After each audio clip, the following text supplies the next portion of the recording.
seperti yang kalian inginkan tadi, kita membahas tentang travel. Ya, sekali lagi tentang travel yang ada di Indonesia yang sudah bukti. Ya, saya sendiri belum ada bukti ya. Ini cuman saya sadar aku hilang. Jadi ini adalah salah satu dari saudara kita yang ada di Yunani mengatakan bahwa saya pernah dengar ini satu, cuman dianya nggak curhat semuanya. Dia cuman bilang dipinjemin uang, tapi saat aku bilang expose berani nggak mbak, dia nggak berani. Orangnya ada di Hong Kong. Jadi pakai travel ini dengan inisial ini yang tadi dengan inisial itu modusnya hampir kurang lebih dengan garangan, tapi dia adalah agent travel. Jadi dia merasa dekat dengan mbaknya yang ada di luar negeri, terus habis itu di modusnya ditidurin, tapi ini masih ada 2 saksi. Jadi kita tidak bisa bermain di dalamnya. Saya tidak tahu agent apa, Mbak. Saya pribadi saya tidak tahu agent apa. Dan ini cukup meresahkan, tapi masalahnya nggak ada yang speak up. Jadi kalau kalian nggak speak up, ya udah kita nggak bisa berbuat apa-apa. Ya, jadi buat agent travel yang disebutkan oleh dari Yunani tadi, pasti Anda masih ingat dia siapa. Sampean pernah nompai pingpisan, Mas. Jadi jangan pura-pura lupa, kembalikan uangnya 55 juta jika Anda memang merasa meminjamkan. Dan ingat, saya tidak percaya dengan omongan satu pihak. Kalau Anda yang punya agent travel A yang ada di Jawa Timur dan ingin klarifikasi, saya tunggu klarifikasi ini jenengan. Saya tidak percaya dengan satu orang. Jadi saya tidak percaya dengan satu orang. Jadi kita klarifikasi, benarkah numpak ini ping pisan apa ping bolak-balik, atau memang lo jual gue beli, atau seperti apa? Dan saya selalu mengingatkan buat kalian semua, agent travel itu bagus nggak, Miss? Menurut saya bagus karena kita bisa lebih baik lagi untuk menemuin keluarga. Tapi karena saya nggak bisa ngomong apa-apa, Mbak, karena memang kita itu punya uang tapi kita nggak punya kasih sayang, karena kita menganggap ya udah kita cari uang aja, tapi ternyata kita kehilangan kasih sayang, bahkan kehilangan uang. Jadi buat Anda agent travel A yang ada di Jawa Timur, oke, yang ada di Jawa Timur, saya tidak komen apapun tentang kehidupan Anda. Kalau Anda ingin klarifikasi silahkan, daripada entar kalian terkenal duluan. Jadi ini para pemirsa ini sudah jiwa kepoannya sudah mulai wik membuka satu opo iki rek, opo iki, bener nggak? Jadi kayak udah menduga-duga nih, bener nggak sih ini, jiwa-jiwa keponya itu sudah meronta-ronta ya. Jadi pada travel A peminatnya banyak loh. Saya malah nggak tahu ya, travel A saya kurang tahu apa ya. Jadi angkling Darmo. Saya nggak tahu, Mbak. Karena saya pulang dari Hong Kong itu kebanyakan kita turunnya ke Bali atau Jakarta. Jadi dan kita dijemput dari PT, jadi kita nggak tahu. Jadi numpai travel. Jadi buat agent travel A yang ada di Jawa Timur, jika memang ini adalah fitnah, klarifikasi secepatnya. Dan saya nggak tahu ada apa di balik itu. Jadi makanya golek bisnis ya Mas ya Pak ya, tak omongi. Ojo pisan-pisan nompai TKW ki malati, Pak. TKW ki malati. Kowe kalau wis cintamu modal madil diedel-edel. Ya, kowe diedel-edel, makanya jangan menyepelekan TKW. Saiki TKW ini pinter-pinter speak up ya. Jadi kalau kalian agent apapun, travel apapun, jangan mau tompai. Ini pesen yang pernah saya sampaikan pada adik saya. Saya bilang, aku buka agent, jangan sesekali nompai anak buahku. Dan saya tidak tahu itu kesalahan adik saya atau fitnah atau apapun. Pada akhirnya adik saya melakukan kesalahan, dan ya saya bilang, salah nggak apa-apa, tapi jangan pernah dilakukan lagi. Oke, move on. Dan sekarang saya ngewanti-wanti anak saya. Ini saya cerita sama kalian. Bunda Rara kok jadi korban orang? Ya jiwa kepone meronta-ronta kabeh ye. TKW suhu kok dilawan. Ya. Jadi ini kenapa saya wanti-wanti pada adik. Adik saya pernah melakukan kesalahan tentang perTKW-an, dan anak saya. Sekarang itu saya didik anak saya. Didik Thomas. Saya bilang sama Thomas, jangan pernah pacaran sama TKW. Sebentar ya. Halo? Halo? Halo. Ayo, ya. Halo, ada yang bisa dibantu?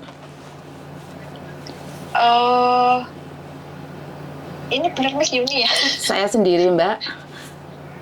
Oh ya, selamat sore Miss Yuni. Oke, hati-hati saya sekarang lagi live. Jangan pernah menyebut nama siapapun termasuk namamu sendiri karena saya tidak ingin kalau viral kali minta take down. Kenapa, Mbak ya? Selamat sore sebelumnya. Aku mau ngucapin terima kasih aja buat Miss Yuni. Tentang apa, sayang? Tentang semuanya, bantuannya buat mbak-mbak BMI. Terus tadi itu aku pas lihat live itu ada mbak yang lagi hamil nangis-nangis itu ya. Oke. Aku jadi terharu, aku jadi teringat sama aku sendiri. Aku pernah mengalami seperti yang terjadi sama mbaknya ya. Oke. Sama pernah hamil di luar nikah? Ya. Tapi posisi saya janda. 11 tahun yang lalu di Hong Kong. Sekarang anak saya udah umur 10 tahun. Dia sudah jadi Hong Kong resident. Ya puji Tuhan. Ya intinya saya tadi nangis sih dengar mbaknya cerita. Terus aku terima kasih sama Miss Yuni udah mau kasih bantuan sama mbak-mbaknya.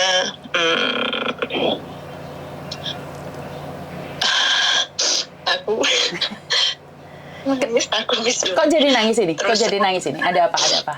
Terharu. Ya enggak, teringat dulu aku juga pernah mengalami hal yang sama.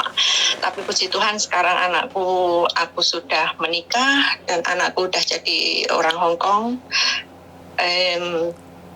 Ya, dan dulu pun aku pernah ya Miss Yuni waktu aku masih hamil, aku melahirkan di Hong Kong juga, aku tuh hamil 8 bulan. Ada mbak-mbak Indonesia juga yang waktu itu bareng sama aku periksa di rumah sakit, tapi dia terpaksa harus pulang ke Indonesia setelah melahirkan. Nah, akhirnya dia pulang ke Indonesia, kita teleponan, kontak-kontakan gitu, tapi dia ditolak keluarganya. Ibunya sama bapaknya menolak kedatangannya dan bayinya. Nah, temanku itu, nggak usah aku sebutin namanya ya, temanku itu telepon aku. Waktu itu aku masih di Hong Kong lah, aku bingung gimana caranya mau nolong. Aku nggak tahu, aku sedangkan di sini juga dalam keadaan hamil. Nah, terus akhirnya aku terpaksa nelpon mamaku ya. Aku bilang, Ma, temanku pulang dari Hong Kong, dia bawa bayi, tapi sama keluarganya nggak boleh pulang ke rumah, terus gimana? Lah sekarang di mana? Masih di bandara di Jakarta, aku bilang gitu. Loh, suruh pulang sini aja. Aku juga kaget loh.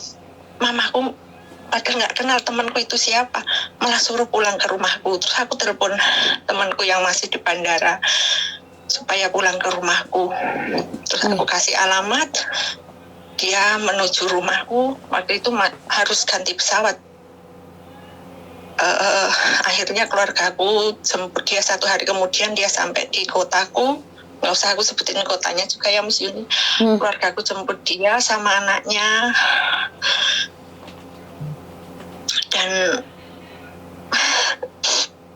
Dan sampai saat ini pun anaknya masih di rumahku. Dia udah umur 10 tahun lebih. Lah ibunya kemana? Sama dengan anakku. Ceritanya begini Miss, dulu katanya mau beberapa hari di rumahku. Oke, nggak apa-apa. Ibuku juga kan, ibuku ingat aku yang di Hong Kong lagi hamil. Jadi anak temanku itu ditolong ibuku di rumah ibuku. Anaknya juga dirawat sama ibuku. Ibuku kan juga suka sama anak kecil. Dia pun nggak kenal, biarin lah, nggak apa-apa. Kita sama-sama manusia, sama perempuan kita tolonglah. Ibuku juga nggak tanya dia orang mana, hamil sama siapa, anak gimana, nggak. Pokoknya yang penting tujuan kita nolong, nampung gitu pertamanya.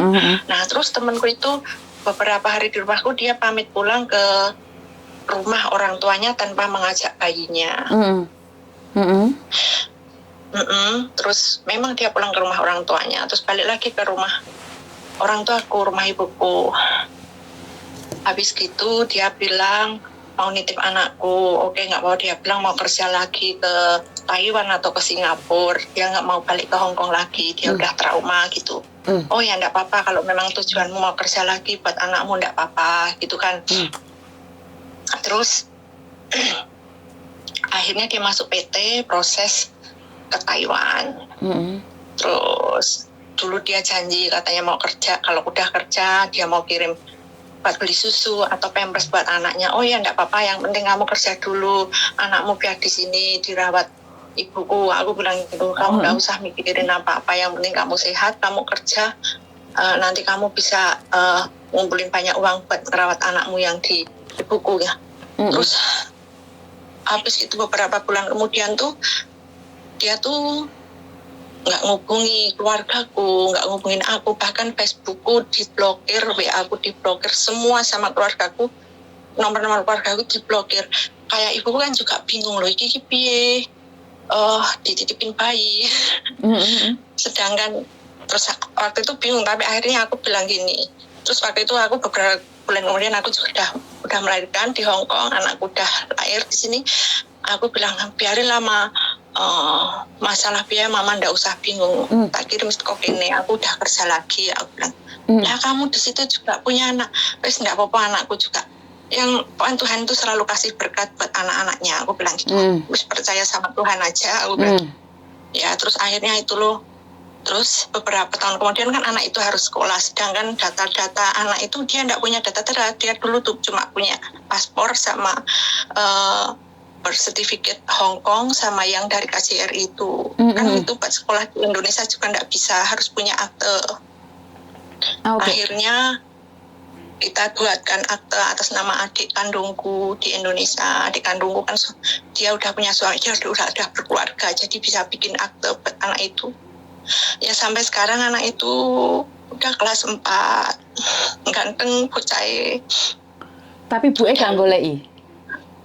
Enggak, aku tuh sedih. Maksudnya, aku besok menjelaskannya gimana sama anak ini. Adikku suami istri itu juga bingung menjelaskannya gimana. Tapi saat ini ya biarin dulu lah. Nanti mungkin kalau udah dewasa baru kita kasih tahu, kita kasih ngerti gitu. Kok mentolo ya? Kok mentolo ya? Makanya aku juga sebagai seorang ibu, ya kan, aku kalau dengar cerita yang Mbak hamil itu teringat kisahku sendiri dan kisah temanku itu yang anaknya masih di rumahku itu loh, Miss. Sampai sekarang anaknya masih sehat? Sehat, ganteng, pinter. Dan biarpun keluarga kami keluarga Kristen ya, Miss Yuni, anak itu kan, temanku kan orang Muslim, anak itu sama mamaku juga dimasukkan tempat ngaji. Jadi kita nggak memaksakan anak itu untuk ikut kami sebagai orang Kristen ya. Puasa ya diajarin puasa. Ganteng. Cuma aku nggak habis pikir, mamanya kok nggak nyari. Tapi ya biarin lah. Kami cuma bisa mendoakan semoga anak ini sehat, jadi anak pinter. Di masa depan pun dia bisa jadi anak yang berguna buat negara, buat keluarga semuanya, dan buat mamanya mungkin jika mendengar cerita ini mungkin dia tahu. Sehat-sehat kamu di sana. Kalau bisa suatu saat itu loh, kamu boleh datang ke rumahku nggak pindah-pindah. Anakmu udah besar, anakmu ganteng, anakmu pinter. Itu aja, Miss Yuni. Aku nanya, seandainya ibunya tiba-tiba datang nyari, apakah dia harus nebus ke keluargamu atau bayar? Enggak. Malah kalau aku sih maunya sih mamanya kalau bisa mbok yo diendangi pilih anaknya. Tapi kalau keluargaku, ibuku malah bilang gini, Bene, ibu endak golek indak apa-apa, biarin lah. Ibu ewe ndak urus. Mamaku malah bilang gitu, terus aku ya bilang, jangan gitu mah, kasihan. Kalau boleh tahu anaknya itu seperti Pakistan, Cina atau orang itu? Ya, yang mana? Seperti Miss Yuni sebutkan nomor 1 itu. Pakistan. Ya. Cowok cewek? Cowok. Pasti ganteng ya? 10 tahun. Ganteng sekali. Bahkan di rumah, kadang tetangga ya, namanya orang ya di kampung, sering bilang, manggilnya kan Mas, nggak aku seperti namanya, Mas kamu kok seperti orang Arab, sering digituin sama tetanggaku. Tapi melok keluarga Kristen, wong Arab tapi melok keluarga Kristen ya? Iya, Miss. Oke, curhatamu nggak jelas yang bikin orang emosi kamu itu. Iya Lua, ini yang terjadi sama aku. Ya, Boleh nggak sebutin nama ibunya kalau ibunya hari ini di Taiwan dan mendengarkan suaramu, boleh nggak sebutin nama ibunya? Setidaknya ingat nggak kalau dia masih punya anak dari keturunan Pakistan yang dititipkan pada keluarga Kristen? namanya namanya Nelly. Ya, dulu di Hong Kong. Dia udah aku anggap adik sendiri. Oke. Itu anak muda besar, Nelly. Oke. Aku sering aku di sini kan juga punya anak, Miss, dan aku udah menikah. Anakku, aku maksudnya kalau mandang anakku lagi tidur, aku juga sering ingat anak angkatku yang Pakistan yang di Indonesia itu. Maksudnya kalau anakku kan maksudnya ketungguan ibu selalu sama mama, sedangkan dia ya memang mamaku nggak membeda-bedakan cucu sendiri. Dia kan otomatis termasuk cucu angkat gitu ya. Keluarga kami nggak membedakan. Cuma kadang aku ingat anak itu sedih, sakno. Terus tadi cerita Miss Yuni yang nolongin mbak-mbak yang hamil, yang besok kalau anaknya udah lahir, Miss Yuni bersedia kasih tempat buat menampung ibunya dan anaknya, dan ibunya mungkin ingin kerja lagi ke Hong Kong atau ke negara lain. Aku jadi terharu sekali. Terima kasih, biarpun aku nggak kenal sama mbak-mbak itu.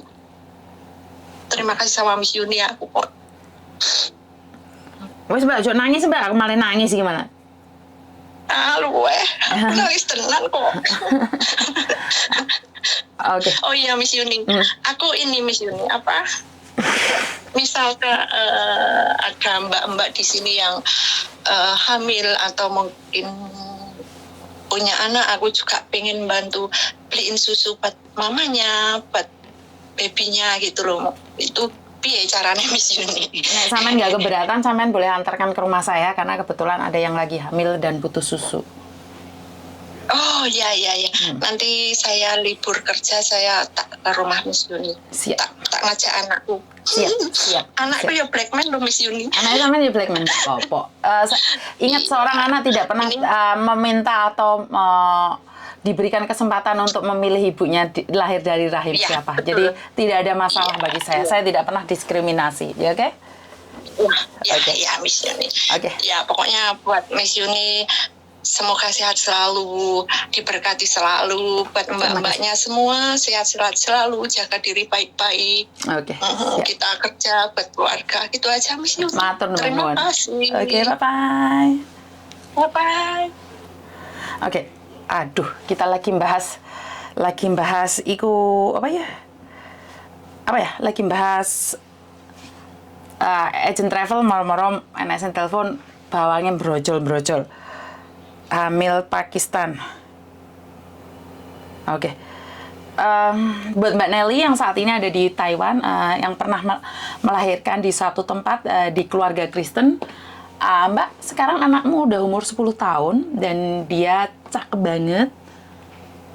Dia sudah dewasa. Dia lahir di keluarga Kristen tapi dia besar sebagai Muslim. Jika kamu ingat bahwa kamu pernah melahirkannya, ambilan Mbak. Mungkin orang lain sayang sama dia, tapi takutnya kalau sudah dewasa dia akan menanyakan bahwa ibunya mana gitu loh. Jadi saya pribadi, saya tidak peduli dari keluarga mana ya, karena memang seorang anak lahir itu tidak pernah menanyakan atau tidak pernah diberikan kesempatan untuk memilih rahimnya siapa. Jadi saya nggak mau komen banyak karena saya ngerasain kalau itu adalah saya sebagai anak. Saya akan sangat sedih sekali. Saya tidak peduli, saya tidak punya bapak kalau memang saya hasil dari perbuatan aib kalian, tapi terima kasih sudah melahirkan saya, terima kasih. Tapi aku juga ingin tahu ibu kandungku. Jadi buat Mbak Nelly yang saat ini ada di Taiwan, ingat kamu pernah punya anak yang kamu tinggalkan di satu tempat. Anakmu udah besar 10 tahun. Ya nggak bisa ngomong apa-apa sih Mbak. Ini yang seringnya baper-baper itu kayak gini. Nah, benci curhatan kayak gini. Saya tuh lebih suka kayak bengok-bengok karo ngamuk-ngamuk. Jadi saya tuh lebih suka bengok-bengok karo ngamuk-ngamuk. Tapi lewes masalah anak kecil, masalah rumah sakit, saya tuh baper. Jadi aku minum obat Mbak. Jadi aku nggak puasa hari ini. Aku minum obat. Jadi sembuh aku nanti ngomong apa, gak iso ngomong Mbak. Nggak bisa ngomong ya. Jadi derita TKW itu sangat macam-macam sekali ya. Jadi dari garangan, dari ini, dari itu. Wes ra iso ngomong aku Mbak. Saya sudah live 1 jam, jadi sudah sangat panjang sekali. Nyesek banget, jadi saya nggak bisa ngomong apa-apa. Suami saya barusan masuk karena lihat saya minum obat.